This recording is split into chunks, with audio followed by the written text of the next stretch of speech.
of course, be patient because all of our technology works differently wherever we happen to be. Some of our technology is great and, it's lightning fast, and other times it's a little bit slow. So just be aware and be patient with us as we're trying to do the best we can to deliver the content. We do have a message from Mr. Lukey, so I'll let that play and let you listen.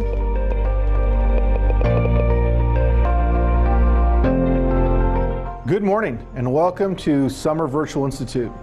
I appreciate and thank all of you for joining us this week and willing to learn with us as we lean into a new year of learning with our students. This is not the instructional program that we had hoped to accomplish this year in terms of our students starting the year in a virtual format. But I believe that together we will build a strong instructional program to support the students of our district. So I want to speak a little bit about the importance of this week's learning with respect to our instructional program and emphasize a couple of key points for us before we start today. First and foremost, I'd like to emphasize the importance of understanding what the state is requiring of school districts this year, in that there are a set number of instructional minutes that we must adhere to.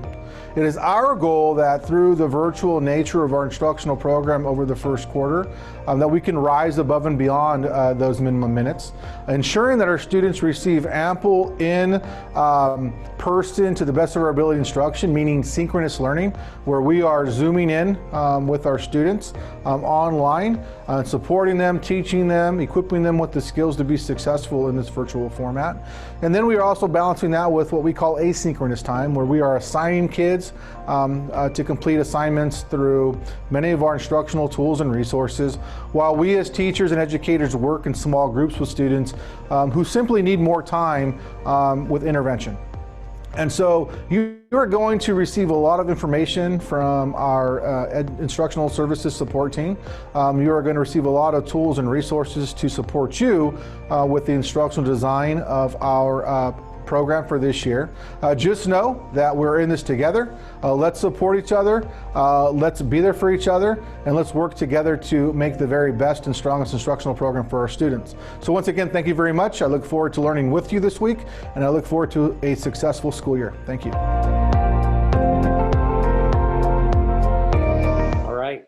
So first thing I'd like you to do is just take a quick look at this quote. I know that you've probably seen a few different opportunities to stop and reflect this week and last week, but life begins where fear ends.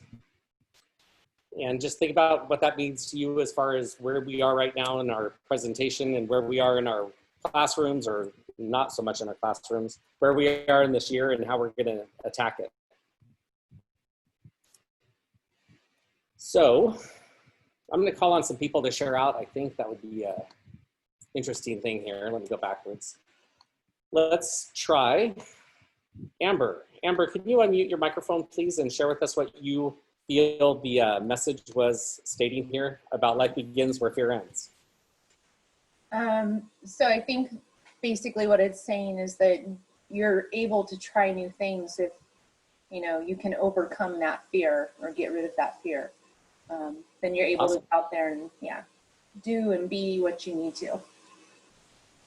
Wonderful reflection. Thank you very much. I know that we've had a lot of people this week share with us that they're a little bit fearful of where they're going to start this year and how it's going to be, especially with classroom management. How are they going to relate to the students? How are they going to make that connection? And to be quite honest, I don't know. It's one of those things that we can plan the best we can plan and hope we do the best we can do. But at the end of the day, it's trying new things for all of us. So it's a little bit fearful, and we understand that. And I guess the best thing I could say is we're all in it together. And that's definitely a little bit of support on our side, I suppose. So a couple of the housekeeping things before we move too much further, and that is that about 10 minutes before, as Holly said, we'll definitely post the sign-out sheet and the evaluation. You guys are probably familiar with that already. If you need to step away from the computer, please do for a few minutes to grab a drink or use the bathroom. But I am going to be calling on volunteers or non-volunteers to be participating today. So please make sure that you're aware of what's going on. If you have any questions related to science today or anything that is science related as far as our presentation is concerned, please post it in the chat. But of course, if you have any other questions about the district side of things, how things are going to work, scheduling, all that kind of stuff, that goes in the district parking lot, which is on the page right here. So please feel free to use the district parking lot for anything district related. All right, moving on. Of course, we have our four core priorities. I can say that. Priority number one is that, of course, we have a culture of collective efficacy. Boy, I'm having a hard time saying that. Number two is a culture of teaching and learning. Three, of course, is the student-centered support. And then number four, of course, is a culture of access in a multi-tiered system of support. We've got our goals for today. Our learning intention is that you guys walk away with a full unit of 8th grade science to begin the year. That is, I believe, a total of 8 to 9 weeks worth of curriculum that we've created for you, which should take you all the way through the beginning of October, which is a tremendous amount of stuff that you guys are going to walk away with today. And hopefully by the end of today, you should have already had some time to plan for unit 2. So unit number 1 in 8th grade, if you're not aware, has 4 different, sometimes 5 different lessons in it.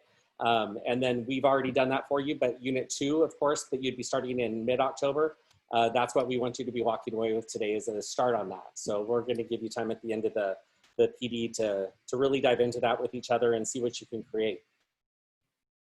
So our first task today, just a little quick partner pair share. We're going to go ahead and break you up into our breakout rooms. There will be only 2 of you in each room. The goal here is to introduce yourself to the person whose room you're in, and then, of course, explain what school site you're from, what grade level you teach. Well, we know what grade level, you're in 8th grade. If you teach more than 1 grade level, though, that would be awesome.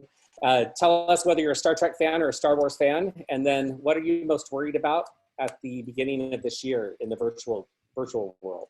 So those are the questions. If you're not quite sure if you're going to have access to those questions while you're in the breakout room, you can always snap a picture of them with your camera real quick on your phone.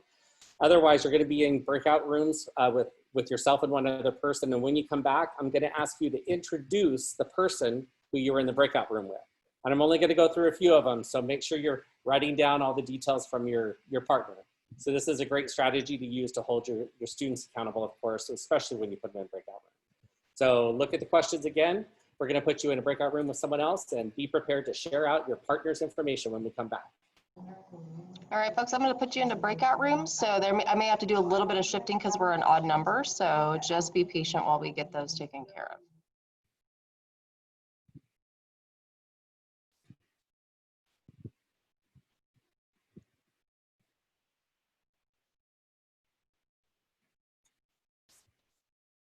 I'm not sure I understand.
If you want to bring them back, that'd be great. No problem. About 47 seconds, they will be back. Awesome. Thank you. Oops.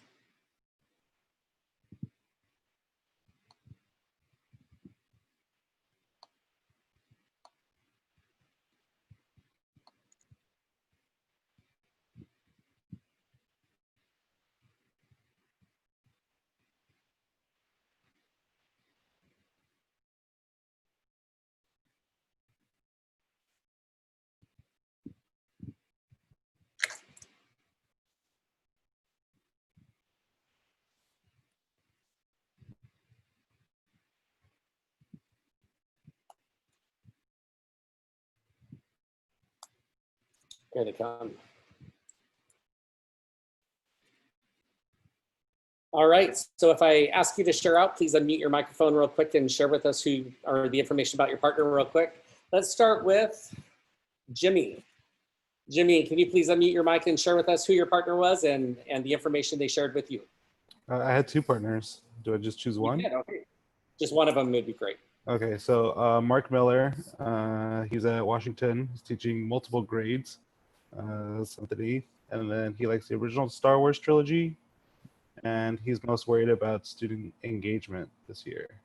Yeah. Definitely a fear I think that a lot of people have. The original trilogy, huh? That's awesome. I heard that in my breakout room as well. Oscar, could you unmute your microphone and share with us anything about your partner?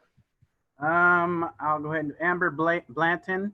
She's from Walter Stern.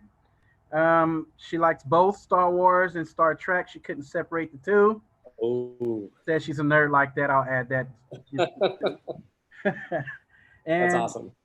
And she said she's probably most worried about, wow, I forgot. She doesn't worry. What are we talking about? I kind of forgot that one, Scott. That's all right. That's all right. This is a way, though, just before we move on, just to show you how you can use a breakout room but still hold your students accountable. I know one of the things that we had talked about in various sessions throughout the last couple of weeks is putting students in breakout rooms. You kind of feel like you're disconnected with them. How you can pop yourself into the breakout rooms, but you can't always monitor what they're talking about and what they're doing. That's one of the things that I would say is probably the hardest thing to release as a teacher is that control of not being in control. This would be a great way for you to use a breakout room, have a think, pair, share, have a sentence frame that your students would be using with each other to share out information, but then bring them back and hold them accountable for sharing out either what they thought or even what their partners thought, and making them paying attention to their partners that way. Anyway, just want to give you a quick little preview of what a breakout room could be used for. I haven't seen anyone use it quite this way, so I wanted to show it to you today. Moving on, we do have a couple of quick things that we always go through in our presentation, so I apologize, but I appreciate your patience with us, and those are the academic priorities. If my computer wants to actually participate here, there we go. So we've already been through these priorities in most of our sessions, and one of the things that I want to point out to you is probably that last one there, is the fact that we are supposed to effectively engage in inquiry-based experiences centered around STEAM concepts. And for all of us science people out there, you know, we love to geek out on experimental, you know, opportunities with our kids. We love to go out there and make observations with them and get them excited about science. And one of the things with virtual learning is how do you even begin to approach that? You know, how do you take a lab and then not be able to do the lab necessarily the way you would normally do it because you don't have them there with you?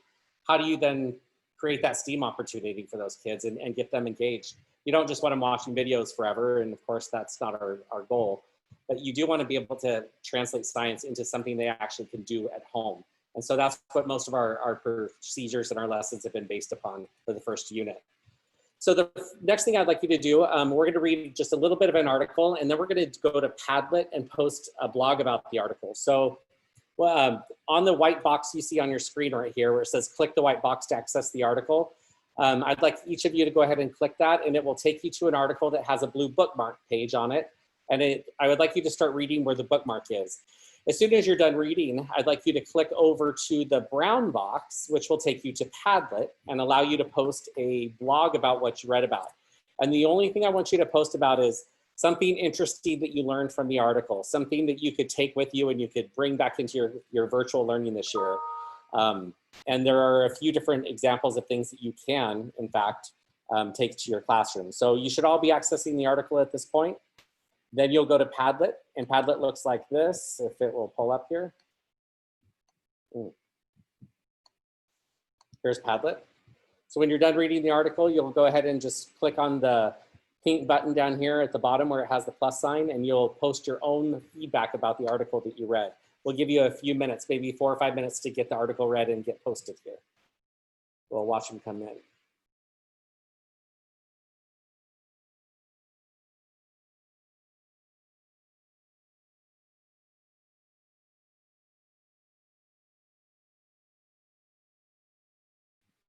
If you have any trouble accessing the article, just post it in chat and we'll be happy to help you.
Again, for those of you who may have joined us a little late, the article that we're reading is about student engagement, and I'm asking you to read it very quickly and then just go to Padlet where the link is on the brown box on our slides and post entry to Padlet that has anything to do with what you read about, how you can use the strategies in the classroom, of course, how you might be able to take them back home, use them in other ways, and of course, how your students can benefit from that or what you find interesting. Sorry, my computer's going a little bit wonky right now.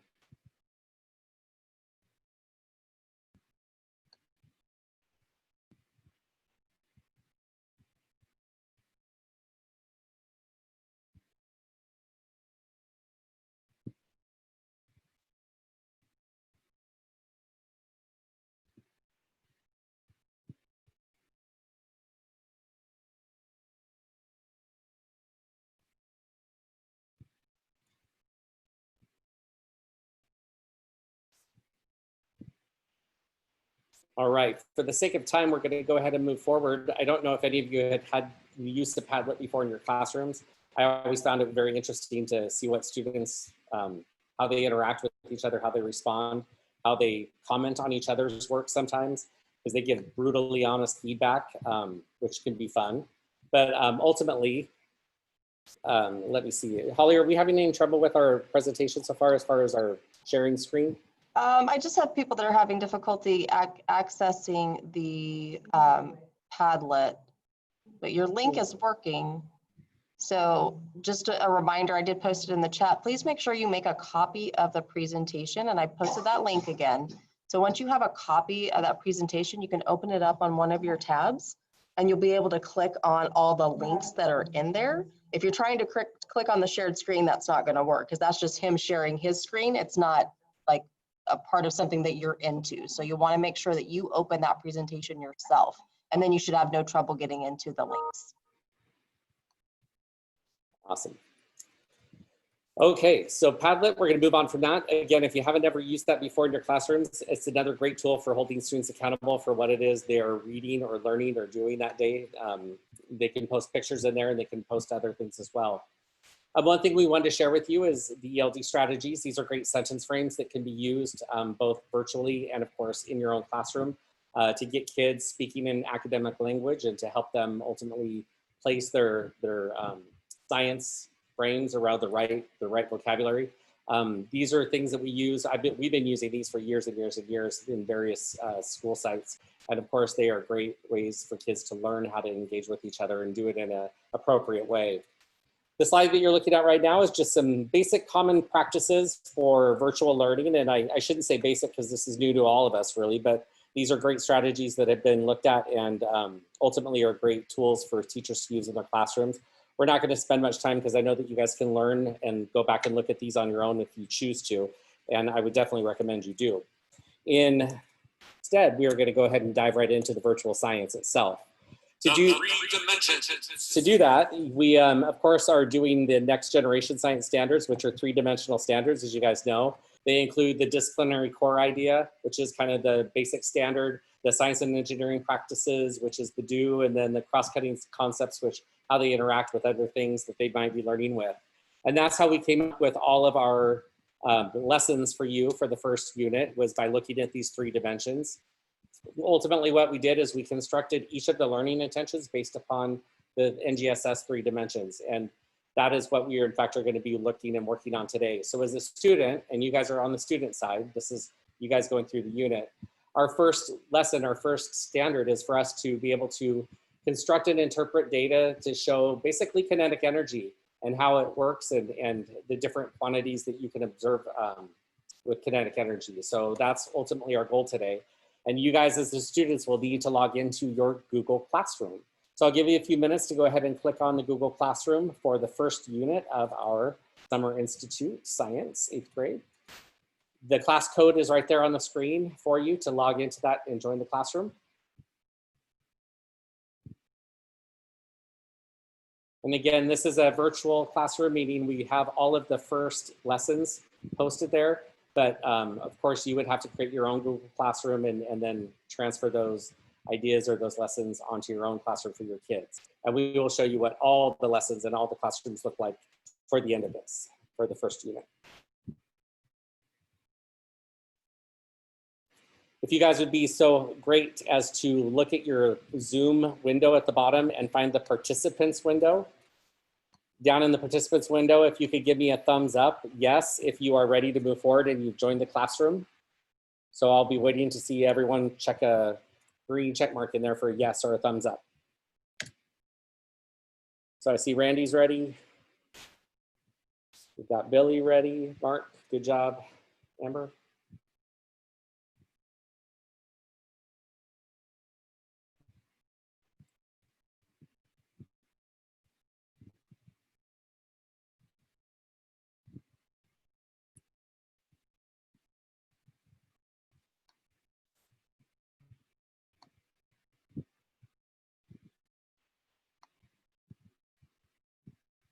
Still waiting on people to join the classroom. Give me a thumbs up or a yes if you have already joined and you're ready to go.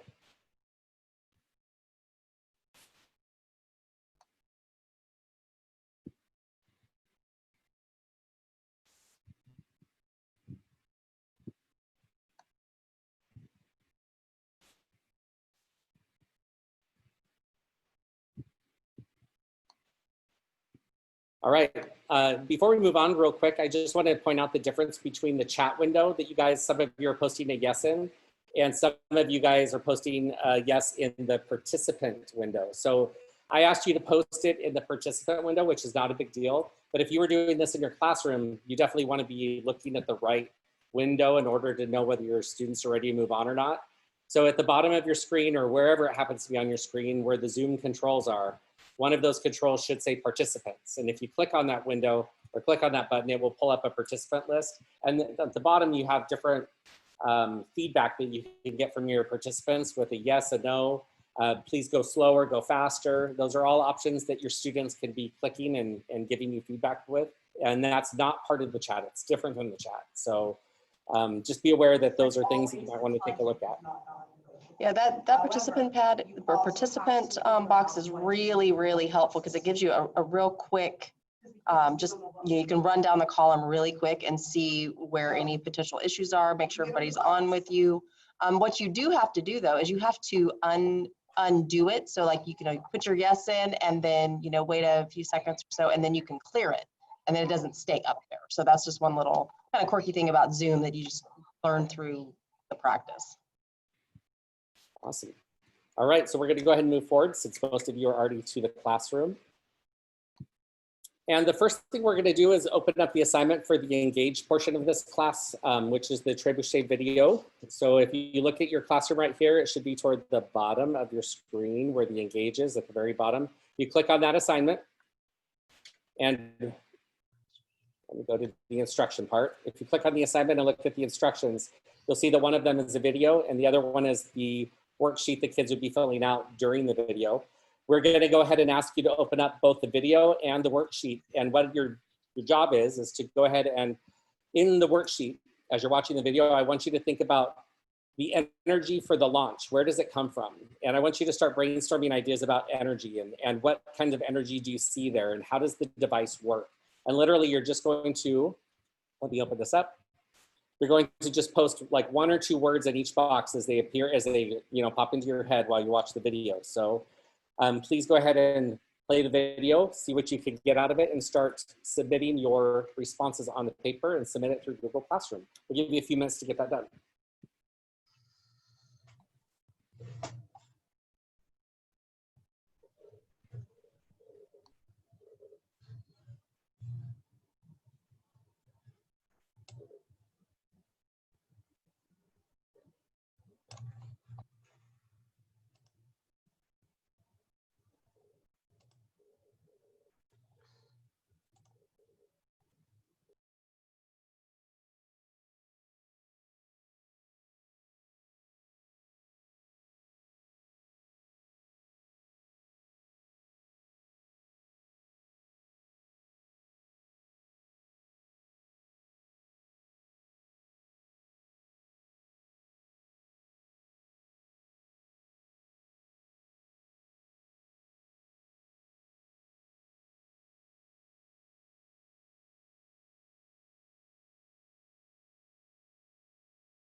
All right, guys, for those of you who are still watching the video, you could go ahead and pause it. That's just a sample of one of the engaged lessons for the students of 8th grade this year for the first lesson, which is, it's great video. It gives you an idea of how much work they had to put into building a device like that, how many people it took to pull that all the way back with the counterweights being so heavy, and how far those pianos are able to be launched is just crazy. But it gives you an idea of what war will do and what you can invent when you need to. At any rate, if you want to go ahead, you can submit the assignment if you want through Google Classroom. You don't have to. I know you guys are all experienced with it at this point. We're going to move forward though and take a look at the next part, which is the digital ramps video. And this is the explore part for the first lesson, which is the high road, low road. For those of you who are not familiar with digital ramps or the high road, low road, I could say that. It's an amazing video because it just trips the kids out. And here it is. Oops, let me pause that. Go ahead and watch that, please. And then when you're done watching it, what I'd like you to do is go ahead and fill out just very quickly the information sheet that's located with that on your Google Classroom. So high, low road, I can say that. And go ahead and take a look at that, please. High road, low road assignment of the Explorer.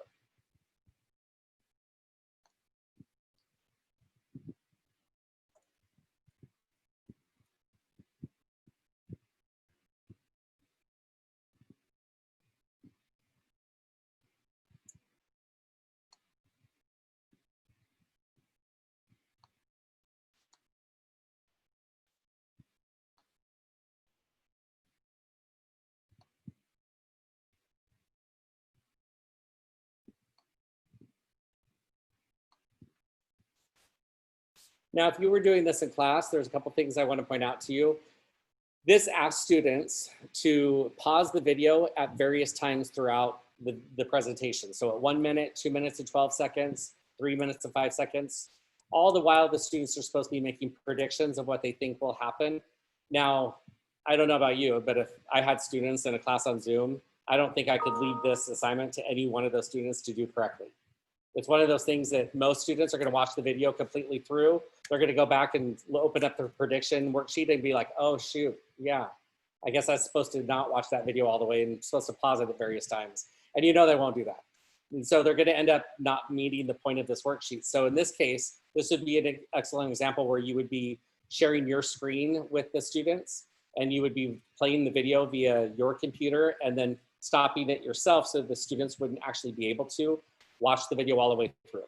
So it's just one more time where you have a little bit more control, but you can have the students stop where you want them to stop so you can get them to make predictions instead of doing it afterwards after they've already seen the video. But that is something that you'd have to be mindful of when you're doing Zoom activities or virtual activities. You don't want students to progress all the way through something and not read the directions fully. So I will go ahead and ask you to pause off that one and we'll move to the next activity because we have a lot to get through today. And again, these are all in the Google Classroom and they're all in the presentation so you can check them out in more detail later. Again, this is just the first lesson that we're going through. And we're gonna move to the next one, which is Explain. And of course, this is the 5E lesson of Explain where you're gonna be giving them the information about kinetic and potential energy. And on this one, the students are gonna be filling out a kind of like a science talk explain storyboard for what kinetic and potential energy are. And the video they're gonna be watching is kind of funny, it's a little different, but it does explain kinetic and potential energy in a fun and different way. Let me see if it pulls up here real quick. Here we go. Once upon a time, a very small man had to do battle with a very large giant. The only thing that the small man had going for him was his sling.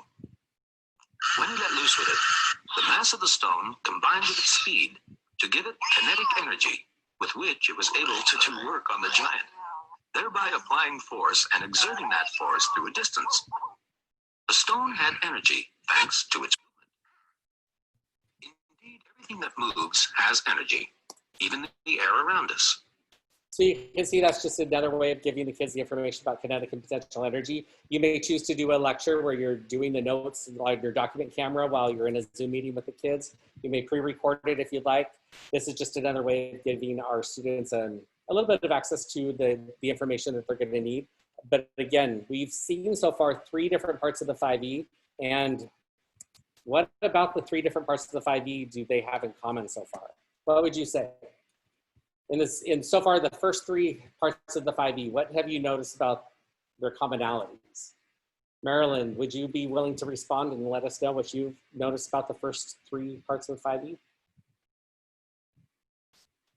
You'll have to unmute your mic, Marilyn. There you go. Well, you've got the kids wanting to buy into what you're going to be presenting to them. You're getting them curious and thinking. Sure. Has there been anything about the technology that you've noticed that's been similar? I'm not quite sure what you're asking. You mean as far as using So your if you were the videos student, and whatnot, or you're talking about the virtual presentation? well, if you were the student in this case, for the first 3 activities of our 5E, where, you know, the first one, we watched the Trebuchet video, and then they had to do a feedback on that. And for the second one, which is the Explorer, they had to watch the high road, low road activity, and then do a feedback on that.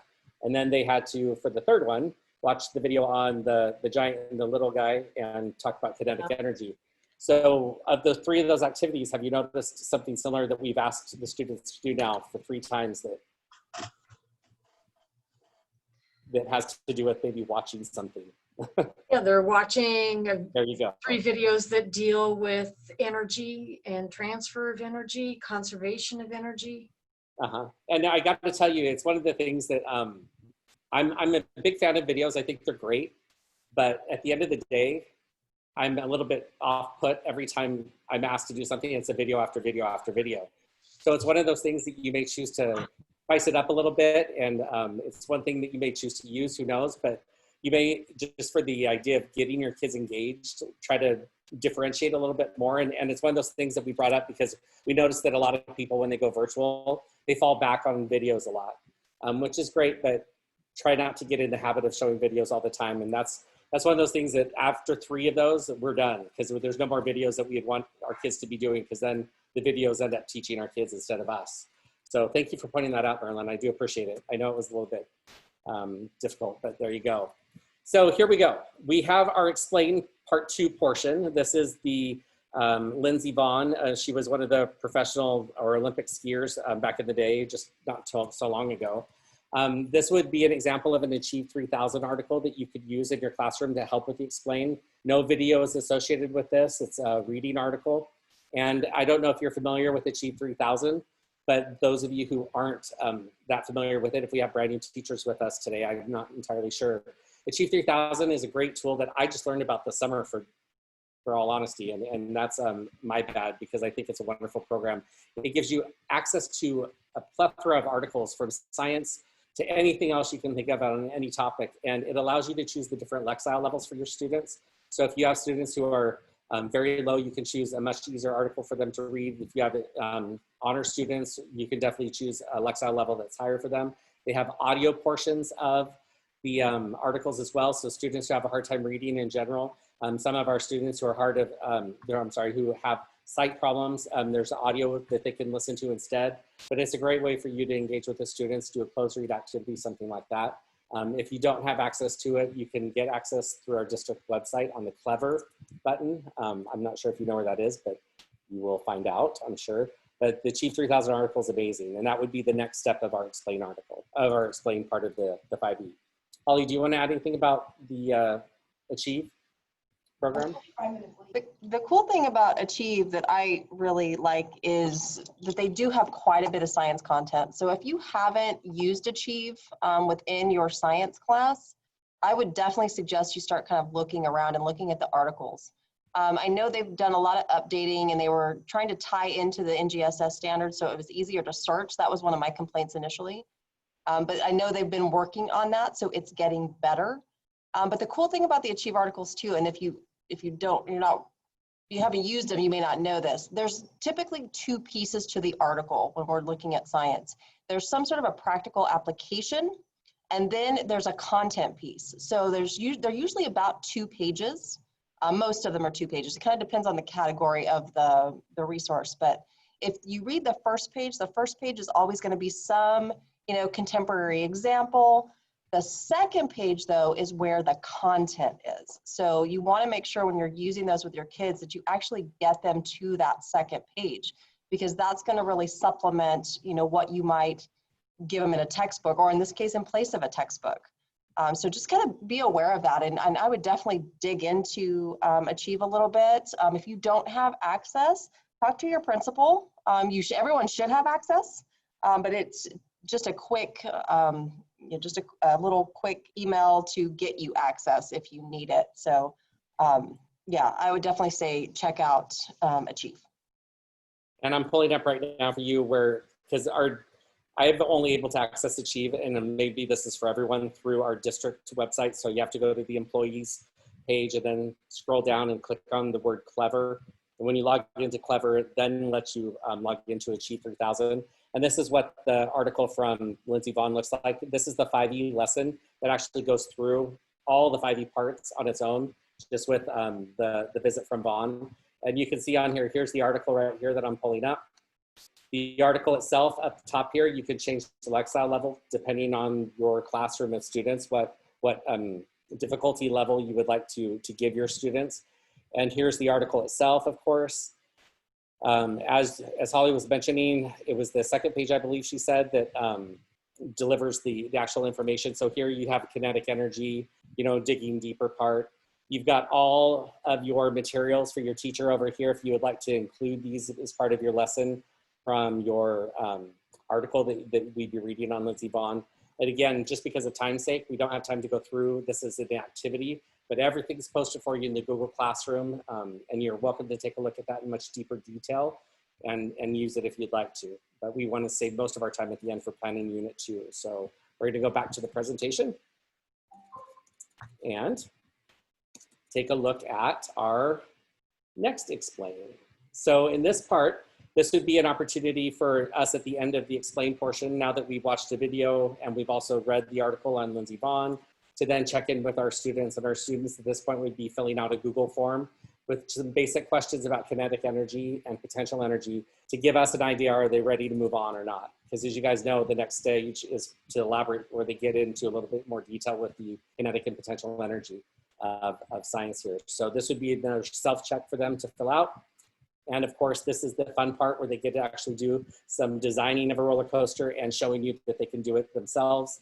And this is an activity I want all of you to do, please. So what you're gonna do is you're gonna click on the simulation right here, or of course, you're gonna be clicking on it through the Google Classroom as well. And it will ask you to play the simulation.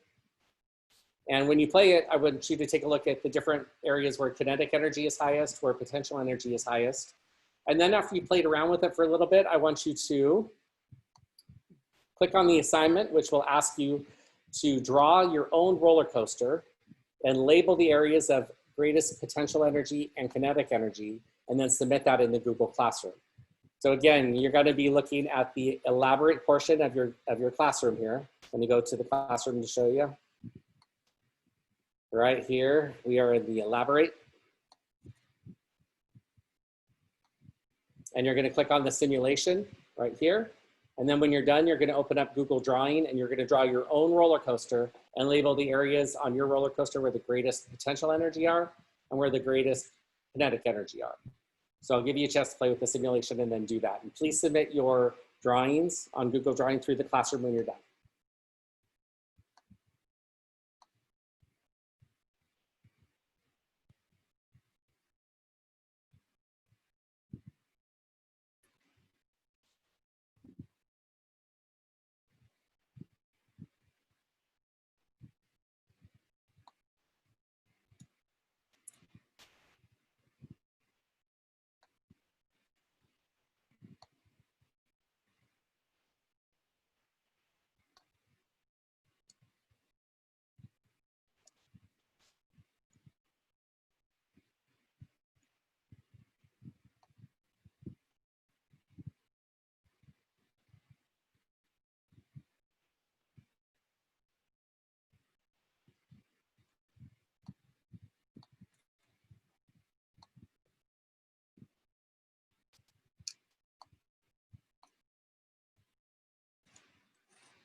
If you have trouble accessing the Google Drawing or the simulation, please let us know in chat.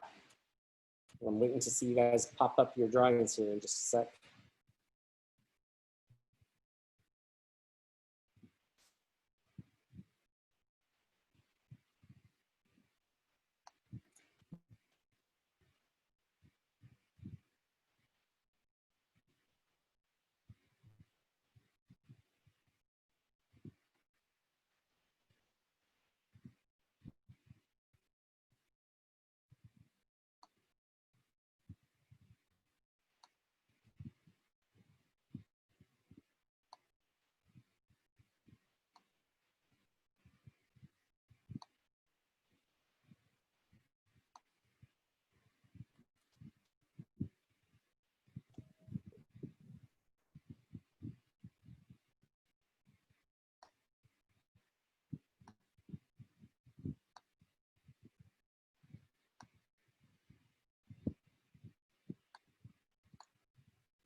If you're having any problems accessing the Google Drawing or this simulation, please unmute your mic and let us know.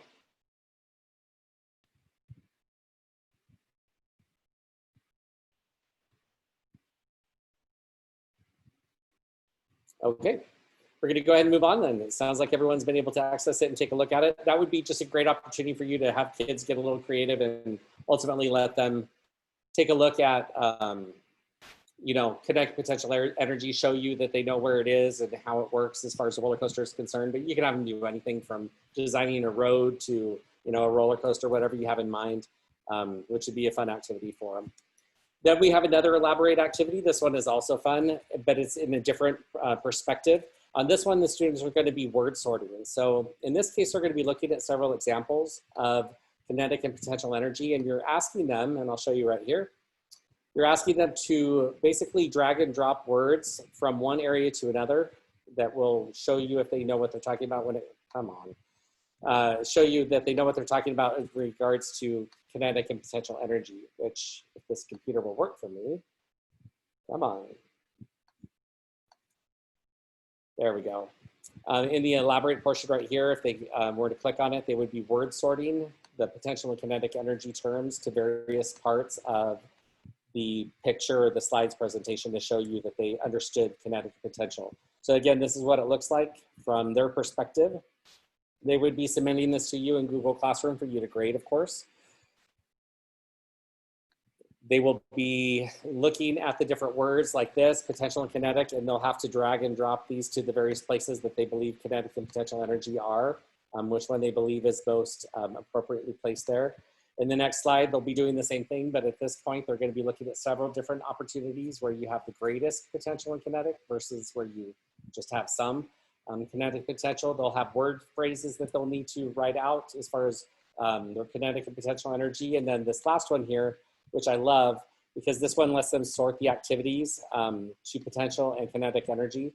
So you could incorporate any types of drawings or different artifacts here as you want, where they are dragging them over to kinetic and potential energy so they could really, really get creative. You could even have them go out and source their own pictures for kinetic and potential energy. You could even have them submit their own pictures just through their camera, showing them in activities where they're doing potential and kinetic energy activities and explaining why. So this is a great opportunity for the kids to just access it in a different way. So this is potential and kinetic energy, elaborate. Any Scott, questions about that so far? Can I stop Yeah. you just real quick? I just was getting some information. I'm here with Montreal, and so I was getting some information on Achieve 3000. Odds are, if you're going to use Achieve 3000, as far as the electronic version of Achieve 3000, most likely they will have to level set, because that's kind of that's where it establishes the baseline of where they are as far as their level's concerned. But what you can do also is you can print different levels of the Achieve articles based on the Lexile. So right in there where Scott is right now, you can go up there and change the Lexile. And then you can set it by grade level to begin with, and then you can adjust the Lexile. So then from there, you can print it to a PDF, based on the Lexile, and then you can always post that PDF if you want in your Google Classroom, or you can use the snip tool on your computer and take pieces of it and put it in a Google Slides presentation, and then the kids can access it that way. You don't necessarily have to use it in the Achieve 3000 program. So if you want to set it, below 8th grade level, you set it, 2 grade levels below 8th grade level, you can do that and print that, take your screenshots of it using the snip tool, put it in a slides presentation, and then push that out to your kids that way. So there's different options as far as how you can use Achieve. It doesn't necessarily have to be, within the program itself. I would definitely talk to your site about that and see kind of where they are as far as what they're asking ELA to do, and talk to your ELA teachers on your site, because I think they would really appreciate knowing that hey, I want to use Achieve, so give me some tips, or give me some suggestions, or when are you guys going to level set so that I know when I can start assigning in Achieve, that type of thing, just communicating back and forth. And then you don't run the risk of trying to use an article in science that maybe is being used in ELA, because once they do it once, the kids can't do that same lesson again. So just some things to think about. But if you have further questions about that, please feel free to email me and I can get answers for you. And as Holly pointed out, in the upper right-hand corner here where it says print, when I click it on my laptop here, it allows me to print to a PDF. Same thing at school sites too. I know that our school allows us to print to PDF, and then you can just put that PDF article right up on the Google Classroom for your kids. You can also just screen capture it as well, but the printing to PDF seems to work a little bit better for me. But yeah, there you go. All right, so those are the, of course, elaborate portions of our kinetic and potential energy in our first lesson. This would be the evaluate portion. So in the evaluate portion, our kids are going to be asked to do a CER, or a claim evidence reasoning poster about kinetic energy, and the question that's up there at the top: does changing velocity affect the total kinetic energy of an object? Now, again, because of time, I'm not going to ask you guys to do that, particularly right now, but this would be a great opportunity for you to have the kids get a little bit more involved in the claim evidence and reasoning, and you may have to backfill this information as far as teaching them how to do appropriate SIR activity, which I know that we have resources posted on our website for you in the area of our district where we have all of our stuff. And having this pre-taught to your kids is going to be great, because ultimately this is what we want all kids to be able to do, is make a claim, but then back it up and justify it with their evidence and how they reason through that. So this is the culminating activity for the first lesson on kinetic and potential energy. And this is just the beginning for our kids of kinetic and potential. You know that our whole first unit is about energy itself. This is the kinetic and potential. The second lesson is on the second lesson is on kinetic and potential energy. The third one goes into solar ovens, and the energy of temperature is what we ultimately end up with. So everything about this first unit is all about energy, energy, energy. So this would be a great end of that first lesson for our students. And that is our first lesson on the 5E plan.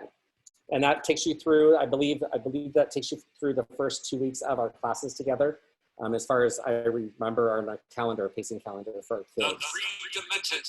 Just to remind you how we went through that though, we did start with the 3 dimensions. We looked at the disciplinary core idea, which is in orange.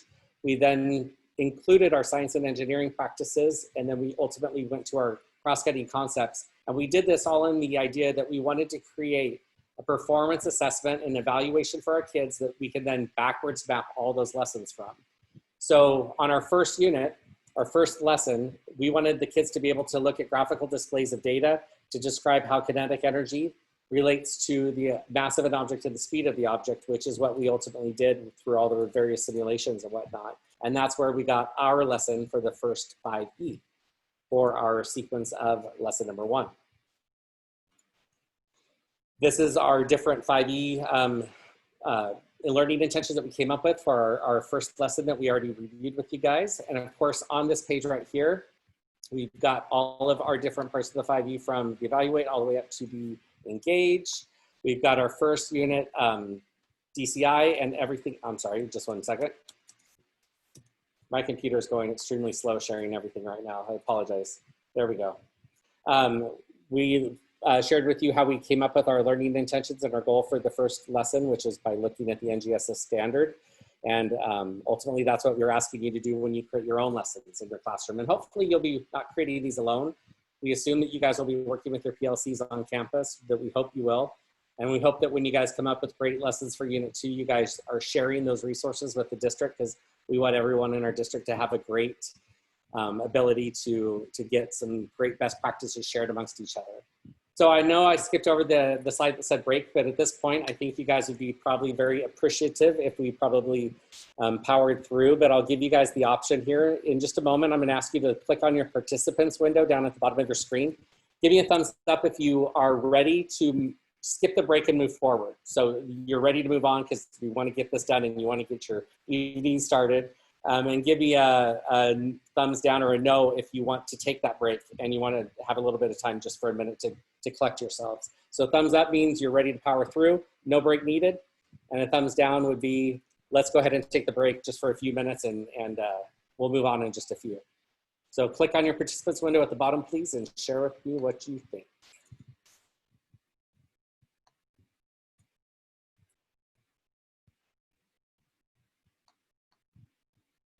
All right, lots of people thumbs up. That means you're ready to move forward. All right, let's do that. Feel free to. If you need to get up and take a biological break, feel free. Just try to get back as soon as you can. All right, so the next part of this is about designing oral interactions for your kids, and that's just, remember, kids learn best when they are talking about the subject and talking with each other about the subject. We want them having academic language, of course, with each other and with you. But ultimately, how do you create that digitally is going to be a little tricky, whether you do your partner A and Bs, whether you think pair share, whether you have them come back from a breakout room and have them accountable for sharing some of that information about each other or about what the partner talked about. It's totally up to you. Whether you want them to reach consensus or not, or whether you want a spirited debate, all upon what you want and what your kids are capable of. Science talks are just very, very good practices in order to incorporate in your lessons, holding the students accountable. Oh, I'm sorry, I'm gonna go back and let Holly talk about the slide real quick because I know that there's some useful information here. So a couple years ago, if you've been in the district with us for a little bit, we had our Science Saturday PDs. And for middle school, we focused on science talk. So we wanted to revisit that and kind of bring that back into your brain from, you know, those dark areas where we put things when we learn about them and then we don't use them. Because this is a really good opportunity to make sure that we have our kids talking. You know, we have these great resources. We have Zoom, we can do breakout rooms, kids can get on Flipgrid. We have all these different resources that we can use to get kids talking about science. Because when they're talking about it, then they're processing it and they're sharing information. And it really reinforces just the nature of science being a collaborative effort. It's not a, you know, a solitary effort. And we want kids to understand that. It's definitely very collaborative. So each of the pictures that you see there, except for the book that says Academic Conversations, each of the other pictures has a link that will take you to mostly STEM teaching tools. There's some just fantastic resources on Science Talk on STEM teaching tools. And there's some other resources there as well. So I'm not quite sure why it does that. I'll check, I'll fix it. I'll go check and see why I did that, but I'll find out what's going on there. And that will just kind of bring that information back into, you know, the front of your brain and just give you some suggestions on different resources that you can use. Scott, if you want to go to the next slide. that one right there. So this one is a talk activities flow chart. And this document is linked and it will take you to STEM teaching tools. And there's some suggestions of different resources that you could use if you want to get kids talking. Now you're going to need to do a little bit of modification of those to get them to be more appropriate for a virtual environment. But there's definitely some good ideas there. And just using the Google tools that we have, a lot of those could be utilized to keep your kids talking about the content and keeping them engaged in the learning. So I just wanted to bring that up, that you might have seen this before. It's been a little while, but we wanted to bring it back just to remind you that those resources are available. Well, and sometimes too, I found that it's, from a teaching perspective, sometimes I just get the students talking just because I want to hear them talking. And I don't always think about the intentions about why I want them to talk or what it is I want to get from that conversation. And I think that this flowchart here really forces you to take a look at, like, all right, what's the purpose of, why am I even having them talk? Like, what's the goal that I want from them at the end? If it's something just really quick, that's different. But if I want them to be able to debate something on their own, or do I need to moderate that conversation? These are all great little tools just to remind you that, hey, there is purpose behind student talk, and it's not always just to hear just a quick little 2-second answer from them. So yeah, there you go. All right, moving on to the next slide. This is where you guys get to start creating your own digital lessons for our lesson unit 2, lesson number 1. Like I said, we've already completed everything for the first unit. If you choose to use it, that's awesome. If you say, you know what, I've got something better, good for you. These are just the basic bare minimum lessons. You know, we set the bar here for you guys, but we want you to take our lessons that we did for you. If you want to use them, great. And then improve upon them, expand, make them your own, you know, make them your own flavor. You know your kids better than we do. And ultimately this is about you creating something that'll be meaningful to them and also to yourself. So I hope that you use them, but this is again for you to share those best practices with the district, and hopefully we can share some of ours with you and your students. But what I would like you to do now is use some of those thoughts and things you've learned about this last couple of weeks and see what you can come up with for your own Unit 2, Lesson 1 for your students. How are you going to take what the district has and then make it something you can use in a virtual world? How are you going to take everything the district's done for you over the last few years for the first lesson of Unit 2 and create that digital virtual bridge into your Google Classroom for your kids? So the thing that you'll be looking at in Unit 2, if you're not familiar with Unit 2 of our district, is waves and the energy behind waves. So the first lesson that you're going to be trying to create for your students in Unit 2 is for them to use a mathematical representation to describe a simple model of a wave.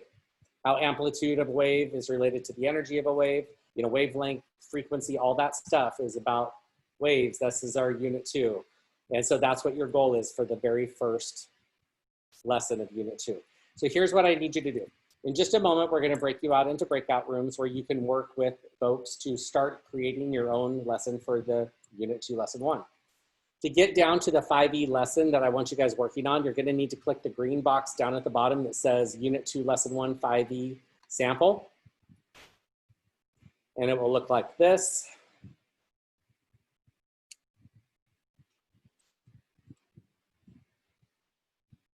Come on, computer.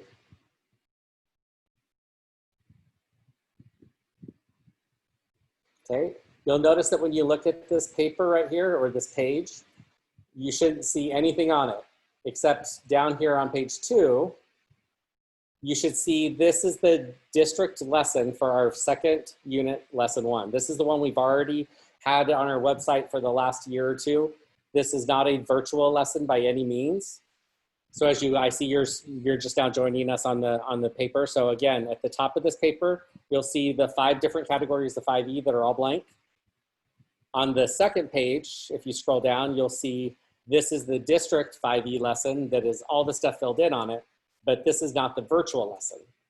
So in just a minute when you're in your breakout rooms, what I want you to do is read over the first lesson, and there's a lot to read over, so we're gonna give you plenty of time. And then I want you to start strategizing ways that you can make the explore and the elaborate portions go virtual. What are some ideas you can do? What are technologies you can use? What are different activities that you might do to have the kids take the explore, which is in blue, and also the engage, I'm sorry, not the engage, the explore, which is in blue, and the Let me take that back. I want you to take the elaborate, which is in blue, and the explore, which is in yellow, and I want you to convert those over to a virtual lesson. And I'm asking you to focus on the explore and the elaborate because those are typically the parts of our lesson that involve experimentation. So of all the things that are going to be difficult for us to do in our classrooms this year is to take experiments and make them something the kids can do from home. Remember, our kids will not mostly likely have any resources. The school, depending on your school, depending on your principal, may or may not have any of these tools for your kids to use, and most likely they won't have these tools at home already. So how are you going to give them hands-on practice on something about waves when you can't get things to our kids, possibly? You can't get them supplies like that.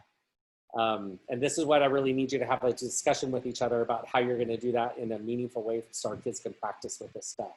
Again, you'll be using the blue explore portion, the blue elaborate and the yellow explore portion, and you will then type up in here on the blank copy of your lesson, different ideas.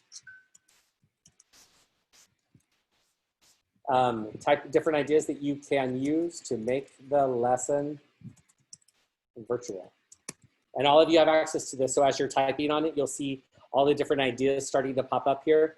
We're saving all these ideas so that ultimately when we're done, you guys will have already had created, along with all your other colleagues throughout 8th grade, very, very good start to the second unit, lesson 1 on waves, as to where you can go with ideas and what you can do to start planning this activity.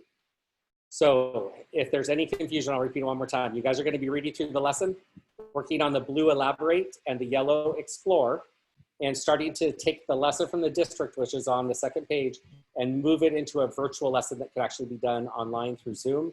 And I want you to start jotting your ideas down on the top portion here that's blank. Just start typing in ideas that you could do to take the district to make it a virtual lesson in your breakout rooms. And we'll give you about 10 or 15 minutes to work with your group on this and starting to come up with ideas and brainstorming things that you can do. And we will pop you back in and then discuss. You ready, Holly? I'm assigning right now. Just give me one moment. We were trying to assign you based upon your PLCs so that hopefully you can work with people from your site.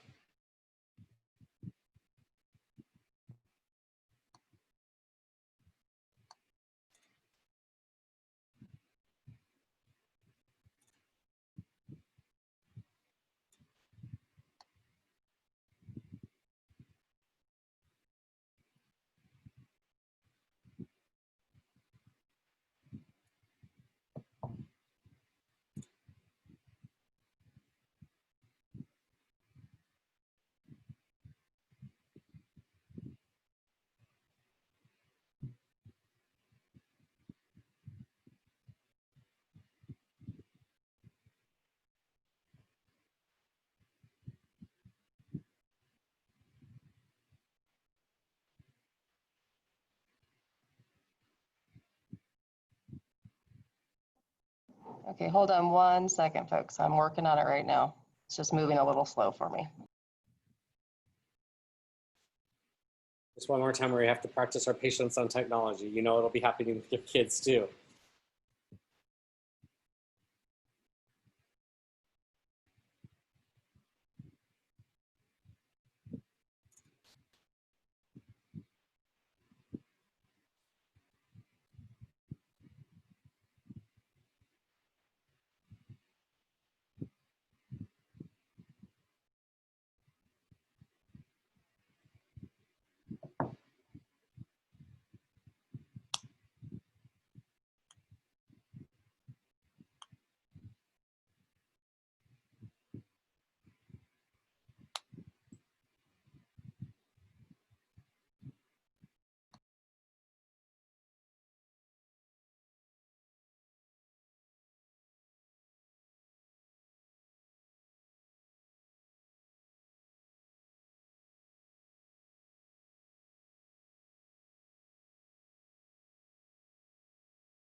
I'm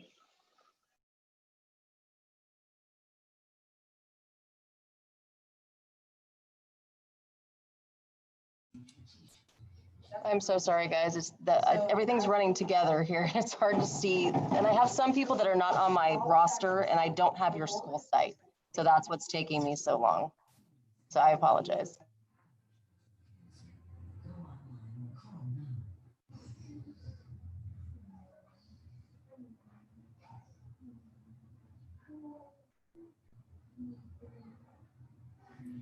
And while she's doing that, I see a question from Stephanie about Ziggy Learning.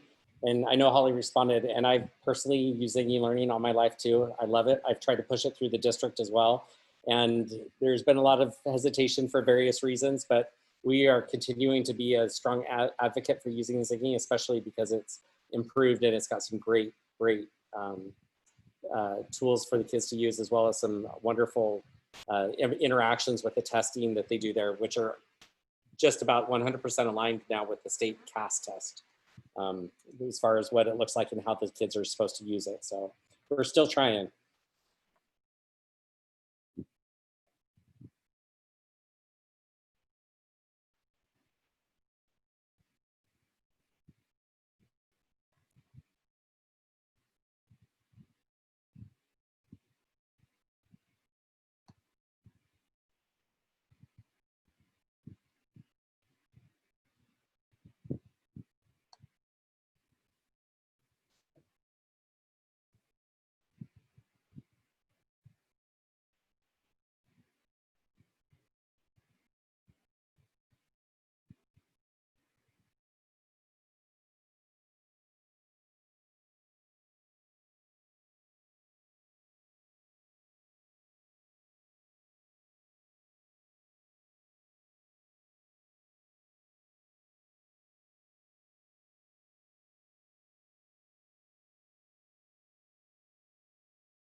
Hey, Holly, I see someone's trying to get into the room right now. I'm not sure if they were with us before or not.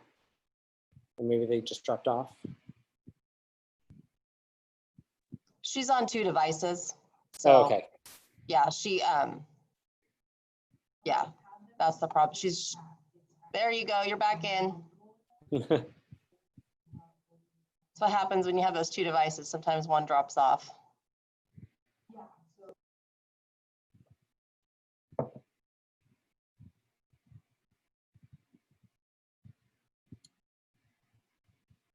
And Holly, just to clarify, Achieve 3000 does have a testing component to it, correct? For Lexile levels, if we're monitoring. Yeah, guys, 1 second. that was the conversation that we were having a little bit ago. That's per Hello, level. hi, hello. Hi.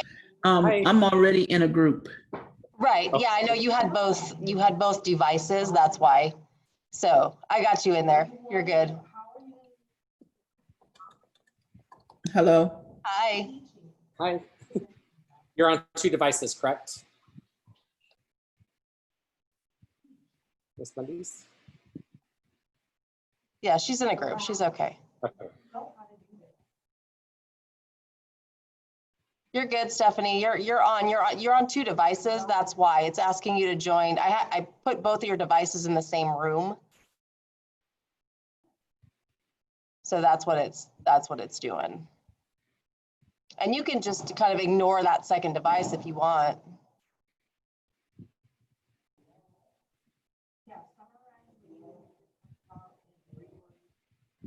Do it. You will need to join. If this is the one that you're using the video for, you'll want to join this one.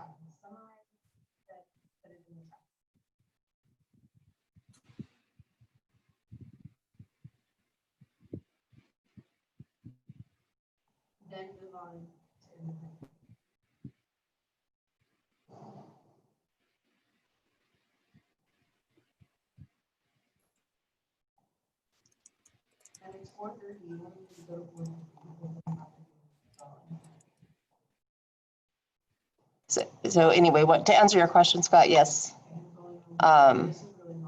There's an assessment, it's called Level Set, and it takes them through the process of leveling them and giving them their starting Lexile level. So that's why when I responded, I was talking to Montrell, and she said that that's probably that the ELA teachers will probably level set, but we don't know that for sure yet. There's some, so much up in the air still. But that would be good if that's why Civ Science can communicate with ELA and find out when they're going to level set. But in the meantime, they can always print it off and use a PDF, because you can set it. You set it initially when you're searching by grade level, and then you can go. That's kind of on the top left, and then you go over to the right, and then you can do the at grade level, approaching or exceeds, and then it'll Lexile it that way and get something that's going to be more appropriate. Okay, yeah, I had a private chat message sent to me about that, and that's basically what I said, is chat with your LA teachers. Absolutely. There's a way they can achieve, but definitely want to coordinate with them first. Absolutely. I'm going to step away for just a moment, and then I'll be back. Okay.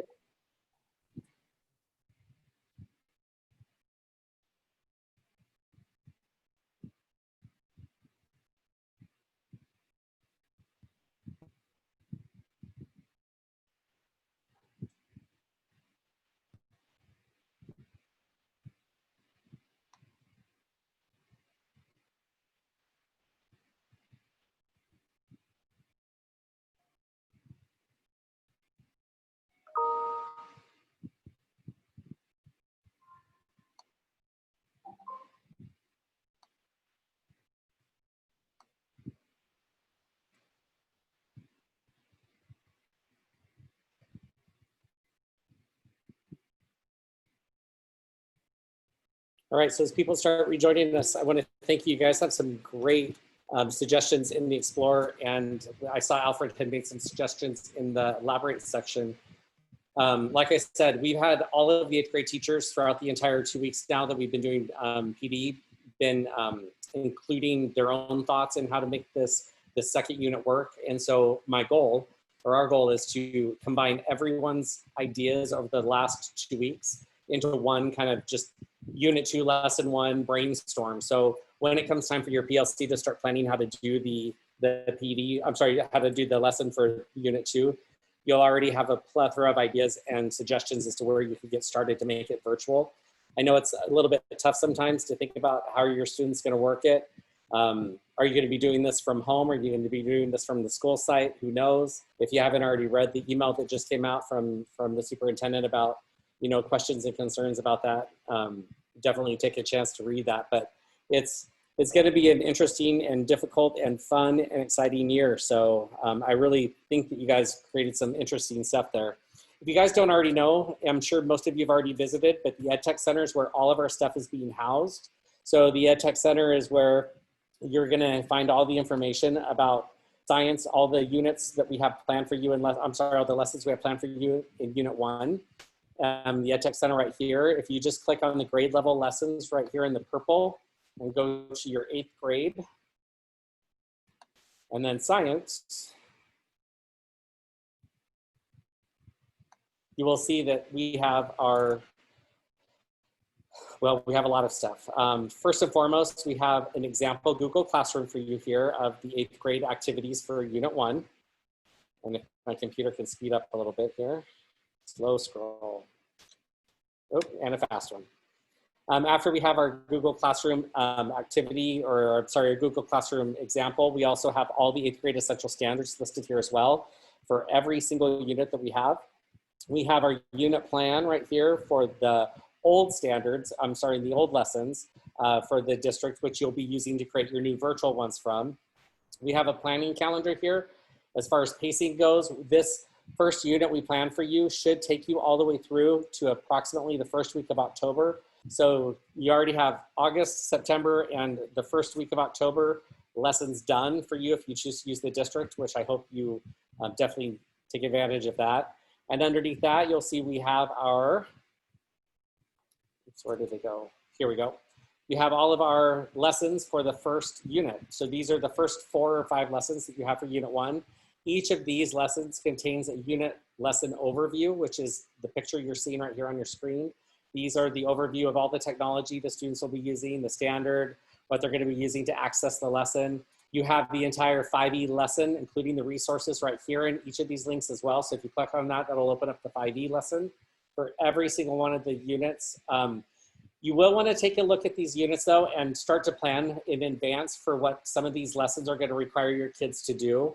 Like I said, we don't have supplies necessarily to be giving them all to go home for our students, but things like a solar cooker, those are supplies that in the lesson, it basically gives them things like cereal boxes they could be using or pizza boxes. These are things that they should be able to pull together at home, but you definitely want to give the kids a chance to pre-plan that, let them know what's coming up, and maybe get them a list of those resources that we have in the lesson that they might need so that they can be working through it together. They can be taking digital pictures of their progress. They can share with you how it worked, all of that good stuff. So some of these lessons will require some experiments from them, and that certainly is something that you want to pre-plan for. But these are the first 4 to 5 lessons of your first unit. We've also included for you too, if you have any desire, we have an electronic e-notebook that you could be using for your kids if you want them to be creating like an interactive notebook with you about your science content. It's there for you to use and to access in case you would like to have them accountable in that way.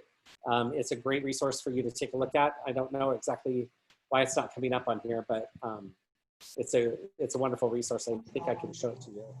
Yeah, the access is there. It might be just because you have multiple Google accounts open. Okay. So it might be defaulting. No problem. But it is set for, I think it's set for view only for everyone. So everyone should be able to get in there and make a copy of it. Okay, no problem. Let's go there. All right. So posting in your chat window any minute here should be your evaluation and your sign out form. Remember, your sign out form is your key to getting paid. So you're definitely going to want to check that out. Make sure that you fill that out and sign out correctly so that we get the time cards to accounting and get that all taken care of for you. I appreciate you guys being in this meeting today. I realize it's the end of the day. We're all tired, and I hope that you got a little bit of something out of this PD today and are able to take it back to your classrooms.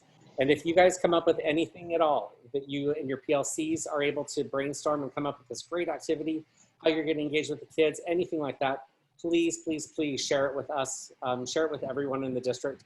Best practices are best practices, and we all want to be the best teacher we can be in our classroom. So anything and everything is helpful.